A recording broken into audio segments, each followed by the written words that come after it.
Tennessee came to Jordan-Hare Stadium October 13th, 2018, looking to redeem themselves after losing 11 straight SEC ball games. They came into Auburn with aspirations to end that losing streak. Auburn as well came into that football game hoping to redeem themselves in the SEC after already losing to LSU and Mississippi State at that point. Once again, it's K-Stu to go for Vernon Speak Sports, mostly talking about Auburn football and the rest of the SEC. I give a shout out to my fearless and true gang, War Eagle. Auburn, last year was very disappointing to say the least for the Auburn Tigers, finishing 8-5, a dismal record in the SEC. Gus Malzahn, hot seat talk, all of those things. Now, the turning point and probably the most rock bottom portion of that season was losing to Tennessee. Auburn lost that game 30-24. Tennessee came into that game with an 11-game SEC losing streak. Auburn struggling as well as their season was at the point of spiraling out of control. Lack of continuity on offense, defense staying on the field for way too long. Hoping to recover. Auburn was actually hoping to recover and redeem some things with this season coming into this Tennessee game. Now, the question I have to ask is, how the hell did Auburn lose this game? Man, Tennessee was like the worst team, one of the worst teams, Power 5 teams in the country, in my opinion. They suck. Like, they really look bad. So I just can't think of how this, if I'm just a typical fan, I'm like, how the hell did Auburn lose this game? But when you really dissect the numbers, now, if you all remember in the Bible, you had the situation of David and Goliath. David beat Goliath with a small rock, and that's basically what happened. The little things in this football game came back to haunt the Auburn Tigers. Now, the yards for Auburn in this game really wasn't that bad. They had about 448 yards. Usually a Gus Malzahn team, that's enough for a Gus Malzahn coach team on offense to win the ball game. But let me tell you, the devil is seriously in the details in this one. If you look back at this ball game, Auburn had 3 turnovers. Tennessee didn't have any. As a matter of fact, one of the turnovers was deadly. It was late in the third quarter. Jarrett Stidham trying to scramble out of the backfield, fumbles the football. Tennessee recovers for a touchdown. The game was 30-24, and it turns out that touchdown was very, very costly. Another thing, just lack of execution. There was one play where Darius Slayton was wide open. As a matter of fact, if you look at the Purdue game, I think that was probably the same play. If you remember, Darius Slayton was wide open. He actually caught it this time. Didn't catch it against Tennessee. Just gross errors in execution for the Auburn Tigers. Now, another thing that, if you look at most of the games that Auburn loses, it's usually because they're not able to run the ball effectively.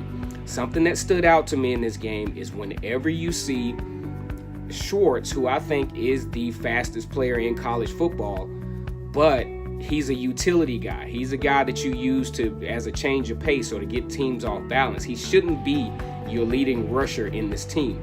Schwartz led rushing for the Auburn Tigers. He ran the ball 3 times for 44 yards. That's not going to beat too many teams. Even a team as bad as Tennessee was last year, just not going to beat them with those types of stats. Now, that was during a time where Auburn just didn't have any answers. I mean, you knew the defense was going to play well. You just wanted to know what offense is going to show up. And, the offense produced. I mean, they got some yards, One thing I remember in this ball game as well is red zone scoring. I remember Auburn kicked a field goal in this game from like the 4-yard line, guys. Those types of things. When we go into this 2019 season for the Auburn Tigers, the execution just has to be different in the red zone. Now, all indications tell me that Auburn might have solved this problem. They got a couple of guys that could possibly solve this problem. One, whoever the starting quarterback is going to be a dual threat quarterback.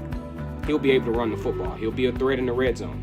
All right. 2, you got Boobie Whitlow. Boobie Whitlow is a very good Wildcat player. Also, you have Gus Malzahn calling the plays, and usually Gus can get in the end zone. Okay. So at least for now, we're hoping that problem will be solved. But nonetheless, this was probably the most gut-wrenching, embarrassing, just humiliating losses for Auburn in recent history. You know, because Tennessee was bad. As a matter of fact, Tennessee won this game and their fan base was actually thinking, oh man, we might be back on track. Nope, not at all. Tennessee lost 4 of their last 6 ball games, 3 of which by 20 points or more, including an embarrassing loss to Vanderbilt by 25 points. Did not make a bowl game, did not benefit from beating Auburn. Auburn didn't benefit either, but Auburn did at least pull their season together and got probably the season-saving win in Jordan-Hare Stadium in another 12 o'clock p.m. game against Texas A&M. If you saw that game, I was kind of watching it off and on Gamecast on ESPN, and I was like, man, it's a wrap. There's no way. Then I look back, and then I see the interception by Noah Igbenogany, and I was like, oh, we back in it, right?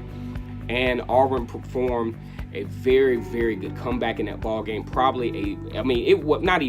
It was a season salvaging win for the Auburn Tigers. But like I said before, that's how Auburn lost to Tennessee. If you're wondering, from a fan standpoint, 3 turnovers, all right? Your leading rusher was Schwartz, which doesn't make any sense, and time of possession. Tennessee had the ball for 34 minutes. Auburn only had the ball for 25. That is how teams beat Auburn, is you keep their offense off the field. All the games, if you look at all the games from last year, the games that we lost, especially those high consequence ball games, time of possession was abysmal. As a matter of fact, if I remember right, we only had about 18 minutes time of possession against Georgia. That is not going to work. Do you know how big Georgia's offensive line is? If you look at that second half of the Auburn and Georgia game, Georgia's offensive line, I'm sorry guys. Georgia, getting tongue-tied. Georgia's offensive line really imposed their will on the Auburn Tigers in that second half, because the Auburn Tigers were on defense, were just tired. And even at that, Jamil Dean made an incredible interception kind of middle of the third quarter. The game was still only 20-10. If the offense could have produced anything, could have been looking at a different ball game, even against Georgia. But not to get off track with this Tennessee game. Tennessee exposed a lot of what was happening, from a fundamental standpoint for the Auburn Tigers at that point. Luckily, was able to get that win over Texas A&M and salvage the season with a excellent win over Purdue. Probably could have scored 100 against Purdue, the way things were clicking that day. All right, once again, it's K-Stu to go for Vernon Speaks Sports. That is why Auburn lost to Tennessee in 2018. Y'all take it easy. Like, comment, and subscribe to the channel. War Eagle.